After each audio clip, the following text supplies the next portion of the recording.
There are escalating disputes over resource sharing, particularly on river waters, as exemplified by India's illegal and unilateral announcement on the Indus Water Treaty.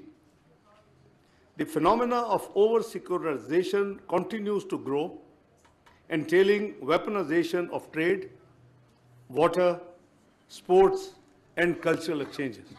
There are pervasive interstate differences, and some of the long-standing unresolved political disputes like Jammu and Kashmir continue to threaten the peace and stability in the region. دنیا میں سلگتے تنازعات عالمی امن کے لیے خطرہ ہیں۔ مئی میں ہونے والی پاک بھارت جنگ بھی خطرناک ثابت ہو سکتی تھی۔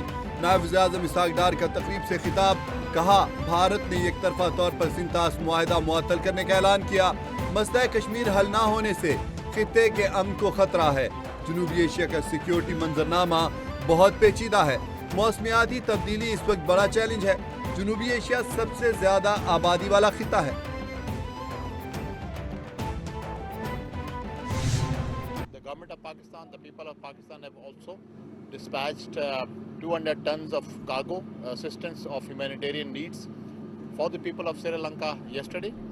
That will sail out through commercial container ship from Karachi. And the Prime Minister of Pakistan has also committed additional support from Pakistan if required from Lahore and utilizing other commercial cargo or Sri Lankan aircraft which could be coming to Pakistan. حکومت پاکستان کی جانب سے شری لنکا میں طوفان کے متاثرین کے لیے امدادی اقدامات۔ وزیر اعظم شہباز شریف کی ہدایت پر 200 ٹن امدادی سامان بذریعہ بحری جہاز سری لنکا روانہ۔ Chairman N D M A lieutenant general Inam Haider ملک نے کہا کہ خیمے، کمبل، رضائیاں، کشتیاں، تیار خانہ، ادویات اور پانی نکالنے کے پمپس امدادی سامان میں شامل ہیں۔ سری لنکن سفیر بولے کہ امداد کی فراہمی پر پاکستانی عوام اور حکومت کے شکر گزار ہیں۔ بوکاٹا، پنجاب والوں کو بسنت منانے کی مشروط اجازت مل گئی۔ 18 سال سے کم عمر بچے پتنگ نہیں اڑا سکیں گے۔ پنجاب حکومت خونی کھیل بسنت منانے پر پھر تل گئی۔ لاہور میں 21 سالہ نوجوان کے جاں بحق ہونے کے 40 روز کے بعد پنجاب کائٹ فلائنگ آرڈیننس 2025 جاری ہو گیا۔ کائٹ فلائٹ آرڈیننس کے مطابق پتنگ بازی ڈپٹی کمشنر کی اجازت سے مشروط، صرف دھاگے سے بنی ڈور استعمال کرنے کی اجازت، پتنگ سازی اور پتنگ فروخت کرنے کے لیے رجسٹریشن کروانا لازمی قرار۔ 2001 کا پتنگ بازی پابندی آرڈیننس مکمل طور پر منسوخ۔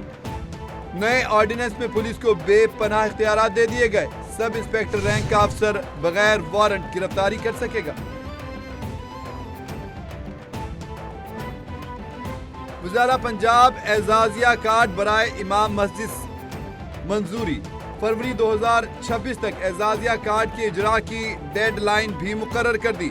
وزارت مریم نواز کا 1 جنوری سے ادائیگی کا حکم۔ پہلی ادائیگی پے آرڈر کے ذریعے ہوگی۔ صوبے بھر میں 62,994 ائمہ کرام کے رجسٹریشن فارم وصول، تصدیق کا عمل جاری۔ وزارت مریم نواز کی زیر صدارت اجلاس میں اہم فیصلے۔ If I say that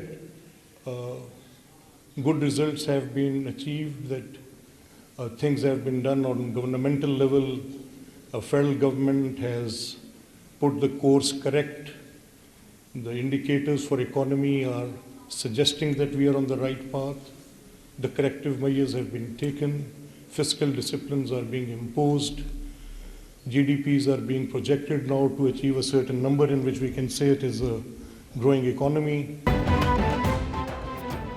عوام کی خدمت منتخب نمائندوں کی ذمہ داری ہے۔ بنیادی سہولتوں کا حصول ہر شہری کا حق ہے۔ انسانی ترقی کے لیے تمام وسائل بروئے کار لانا ہوں گے۔ وزارت پنجاب مریم نواز بہترین کام کر رہی ہیں۔ سندھ اور بلوچستان کے وزراء اعلیٰ بھی عوامی خدمات کے لیے کوشاں ہیں۔ ملک کے تمام حصوں میں مقیم لوگوں کی مساوی ترقی ضروری ہے۔